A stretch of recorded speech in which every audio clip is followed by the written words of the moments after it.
안녕하세요. 크리스찬 인사이트에 오신 걸 환영합니다. 이번에 소개해드릴 책은 성 어거스틴의 참회록입니다. 고백록이라고 더 잘 알려져 있는데요. 저는 이름만 다르고 같은 내용인 줄 알았는데 찾아보니까 고백록은 13권으로 되어 있고 참회록은 이 중에서 10권의 내용만을 담고 있다고 하네요. 저는 생명의 말씀사에서 존 칼빈, 존 버년, 리처드 백스터, 존 오웬 등 이름이 존이 많네요. 이런 대표적인 개혁주의 신학자들의 책이 리폼드 시리즈로 제작되어서 그 시리즈에서 나온 책으로 소개해드리려 합니다. 여기서 말하는 개혁주의라는 것은 하나님, 말씀, 교회 중심의 신학을 말합니다. 성 어거스틴은 354년생인데요. 4세기 사람이네요. 아우구스티누스라고 하면 더 잘 아실 것 같아요. 교회 역사에 큰 획을 그은 교부이자 기둥이 되는 분입니다. 초대교회의 가장 위대한 철학자이자 사상가, 그리고 성인으로까지 추앙받고 있습니다. 사실 어거스틴은 사랑 많고 신앙심 깊은 어머니 모니카의 기도로 성장했습니다. 이 참회록에도 어머니 모니카에 대한 얘기가 많이 나와요. 하지만 그는 젊은 시절 계속 방황하며 쾌락주의에 빠져 있었습니다. 그는 지적인 욕구와 열의가 넘쳤던 사람인데요. 지식을 깊이 탐구하면서 철학 공부를 하다가 만이교에 심취하기도 했었습니다. 하지만 지적인 탐구를 하는 사람이었기 때문에 그런 혼탁한 지식들이 만족을 주지는 못했을 겁니다. 공허했겠죠. 그래서인지 계속 영적인 지식의 혼란 속에서 밀라노에 갔다가 어떤 주교의 설교를 듣고 하나님을 깊이 체험했고 회심하게 되었습니다. 정말 놀랍지 않습니까? 지적 탐구에 빠져있던 사람이 하나님을 만나면 자기가 알던 지식이 결국 다 하나님의 것이라는 것을 깨닫게 되는 때가 있는 것 같아요. 하나님의 놀라운 섭리랄까? 또 하나는 어머니의 눈물의 기도 때문이기도 했을 겁니다. 그렇게 회심해서 387년 33살에 세례를 받게 되는데 받은 지 12년 만에 이 참회록, 고백록을 쓰기 시작했다고 합니다. 참회록은 제가 읽은 이 참회록은 15챕터로 되어 있는데요. 이 15개의 주제들은 본질적으로 두 가지 측면에서 고백을 하고 있습니다. 하나는 하나님을 찬양하는 것과 다른 하나는 우리의 죄를 고백하는 것입니다. 챕터 1, 하나님의 위대하심에 대한 고백으로 시작해서 자신의 어린 시절, 어머니 모니카, 방황의 시간들, 회심의 순간에 대해서 고백하고 있고 하늘과 땅의 창조주이신 하나님과 구원의 길을 열어주신 예수 그리스도에 대해 감사에 대한 고백, 그리고 천국에 대한 소망을 고백하고 있습니다. 대체적으로 자신의 인생을 돌아보며 이렇게 고백하는 부분이 많아서 참회록이라고 이름이 붙여진 것 같습니다.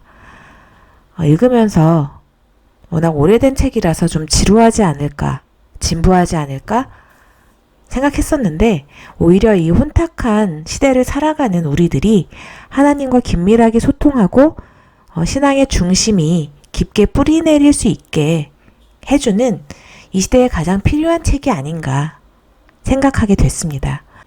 이 책은 한 번에 읽기보다는 기도하고 싶은데 잘 안 될 때라든지 하나님과 깊이 만나고 싶을 때, 소통하고 싶을 때 혼자 소리내어 기도처럼 읽어보는 것도 좋을 것 같아요.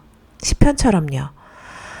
그래서 어떤 단락을 소개해드리기보다는 챕터 1, 하나님의 위대하심에 대한 고백을 쭉 읽어드릴까 합니다.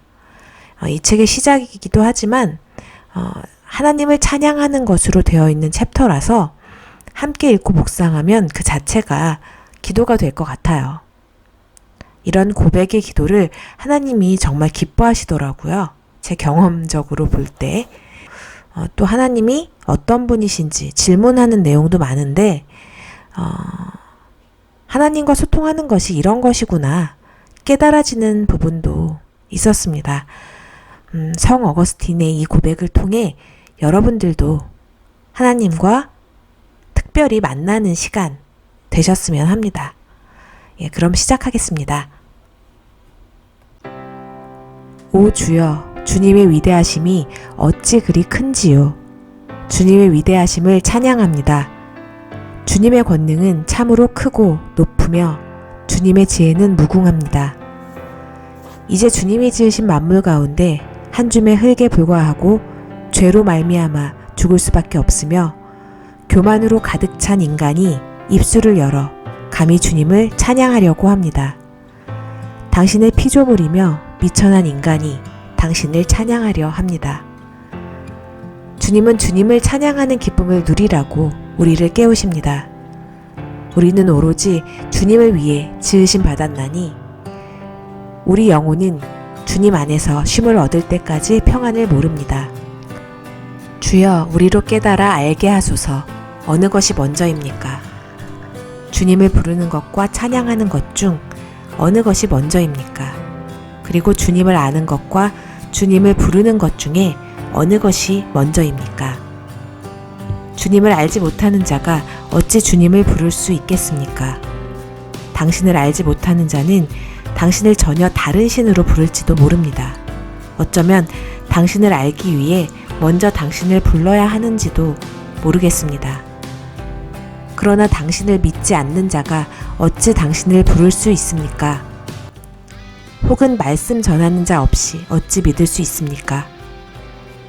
주님을 찾는 자들은 주님을 찬양할 것입니다. 주님을 찾는 자는 찾을 것이요. 주님을 찾는 자는 주님을 찬양할 것이기 때문입니다. 오 주여, 나는 주님을 먼저 부름으로 주님을 찾을 것입니다. 주님을 믿음으로 주님을 부를 것입니다. 이미 주님에 대해 들은 게 있기 때문입니다. 주여, 당신의 아들이 이 땅에 육신을 입고 오심으로 말미암아 전도자의 말씀으로 말미암아 당신이 나에게 허락하신 믿음으로 말미암아 나는 당신의 이름을 부르겠습니다. 당신 밖에 주라 할 자 누구리이까? 우리 하나님이 아니시면 그 누가 하나님일 수 있겠습니까? 하나님은 지극히 높으시고 선하시고 전지전능하십니다. 자비로우시면서도 가장 공의로우십니다. 항상 은밀한 중에 계신 것 같으면서도 우리와 언제 어디서나 함께 하십니다. 지극히 아름다우시면서도 가장 강하시고 흔들리지 않으면서도 불가해하시고 불변하신 가운데서도 지속적으로 변하십니다. 결코 새롭지도 그렇다고 구태의연하지도 않으시고 모든 것을 새롭게 하십니다. 거만한 자들에게는 그들도 모르게 노쇠하게 하시고 항상 일하시면서도 항상 쉬시고 전혀 부족함이 없으시면서도 여전히 모으시고 양육하시고 채우시고 나누어 주시며 만드시고 기르시고 성숙해 하십니다. 모든 것을 소유하시면서도 여전히 찾으십니다. 하나님은 사랑하시되 격정이 없으시고 질투하시되 안온하시며 후회하시되 슬퍼하시지 않고 진노하시되 평온하신 분입니다. 당신의 말씀과 섭리는 변하지 않습니다. 당신은 찾던 것을 다시 받으시나 결코 잃어버리지 않으십니다. 또한 부족함이 없으시나 얻음으로 기뻐하시며 탐욕이 없으시나 이자를 요구하시는 분입니다.